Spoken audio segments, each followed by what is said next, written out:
సేవా కార్యక్రమాల్లో పాల్గొనేందుకే తాను ప్రజల్లోకి వచ్చానని వంగవీటి మోహన్ రంగ కుమార్తె ఆశాకిరణ్ తెలిపారు.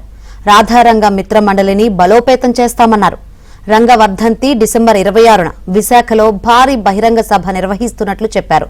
తన సోదరుడు వంగవీటి రాధాకృష్ణతో ఎలాంటి విభేదాలు లేవని, తండ్రి ఆశయాల కోసం ఇద్దరం కలిసి పనిచేస్తామంటున్న ఆశాకిరణ్తో మా ప్రతినిధి ప్రసాద్ ఫేస్ టు ఫేస్.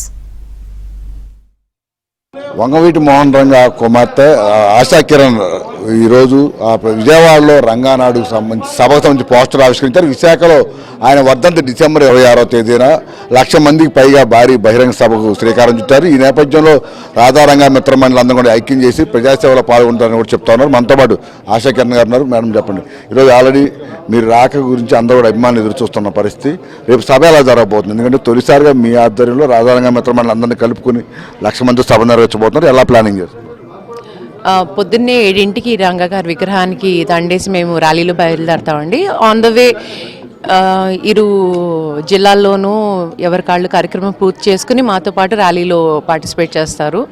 అది సాయంత్రం 4ంటికి మేము వైజాగ్ చేరుకుంటాము. 7ంటికి సభ మొదలవుతుంది. అది అందరూ వచ్చి ఈ ప్రోగ్రామ్ని జయప్రదం చేయాలని నేను కోరుకుంటున్నాను. మేడం, అంటే ఇప్పుడు మీరు రంగగారి కుమార్తెగా మొత్తం రాష్ట్ర వ్యాప్తంగా నాన్నగారికి ఎంత పేరు ఉందో వారి వారసులుగా మీకు ఇప్పుడు అన్నయ్య గారు కూడా పోటీ చేసిన పరిస్థితి ఇప్పుడు ఎలా ఉండబోతుంది కార్యాచరణ? మీరు ఆధారంగా మిత్రమండలిని స్ట్రెంథన్ చేసే దిశగా అడుగులు వేస్తామని మీరు ప్రకటించారు. ఈ 3 ఏళ్ల పైన ఎలా ఉండబోతుంది? ఏ విధంగా ముందుకెళ్తారు? ఇప్పుడు రాధారంగ మిత్రమండలిని స్ట్రెంథన్ చేయాలండి. ఇప్పుడు ఎక్కడికక్కడ వర్గాల కింద డివైడ్ అయిపోయారు. వాళ్ళందరినీ ఒక ఏకదాటికి తీసుకురావాలి. అది నా ఫస్ట్ టార్గెట్ అండి. నా టీం ఎప్పుడైతే స్ట్రాంగ్గా ఉంటుందో అప్పుడు నేను ఎలాంటి నిర్ణయాలన్నా తీసుకోగలను. ఒక లీడర్కి అనేది ముఖ్యమైనది ఒక స్ట్రాంగ్ టీం.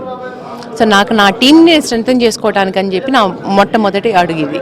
ఆ తర్వాత ఎలాంటి డెసిషన్స్ అయినా తీసుకోవాలన్నా నా టీం వర్క్ బట్టి నేను డెసిషన్స్ తీసుకుంటాను. అంటే ఇప్పుడు అన్నయ్య గారు ఎమ్మెల్యే చేశారు, గత పాలిటిక్స్లో ప్రధానంగా ఉన్నారు.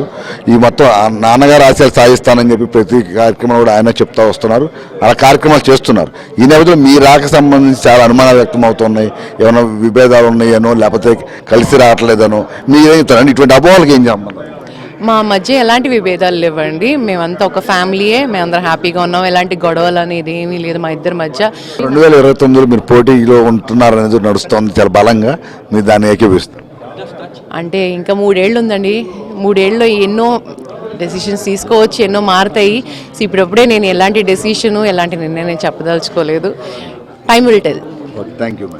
ఇది ముఖ్యంగా చూస్తూ ఉన్నాము. ఈరోజు ఆ వంగవీటి మోహన్ రంగ కుమార్తెగానే తాను రాధారంగ మిత్రమండలిని స్ట్రెంథన్ చేసేందుకు ప్రస్తుతం ప్రజాసేవలో నిమగ్నమయ్యేందుకు వచ్చినట్టు చెప్తున్నారు. ఇక విశాఖలో రేపు 26వ తేదీ జరిగే సభకు సంబంధించి కూడా అందరూ ఆ పెద్ద ఎత్తున రంగా గారి అభిమానులు రాజకీయాలకు అతీతంగా పార్టీలకు అతీతంగా పాల్గొనాలని కూడా విజ్ఞప్తి చేస్తూ ఉన్నారు. ఇక రాజకీయ సంబంధించి భవిష్యత్తు కాలం నిర్ణయిస్తుందని 2029లో పోటీ చేసే అంశానికి సంబంధించి ప్రస్తుతం అయితే ఎటువంటి నిర్ణయం తీసుకోలేదు. త్వరలో భవిష్యత్తులో అందరి అభిప్రాయాల మేరకు తన నిర్ణయం ఉంటుందని కూడా ఆమె చెప్తా ఉన్న పరిస్థితి. నాగరాజ్తో వరప్రసాద్, ఏబీ ఆంధ్రజ్యోతి, విజయవాడ.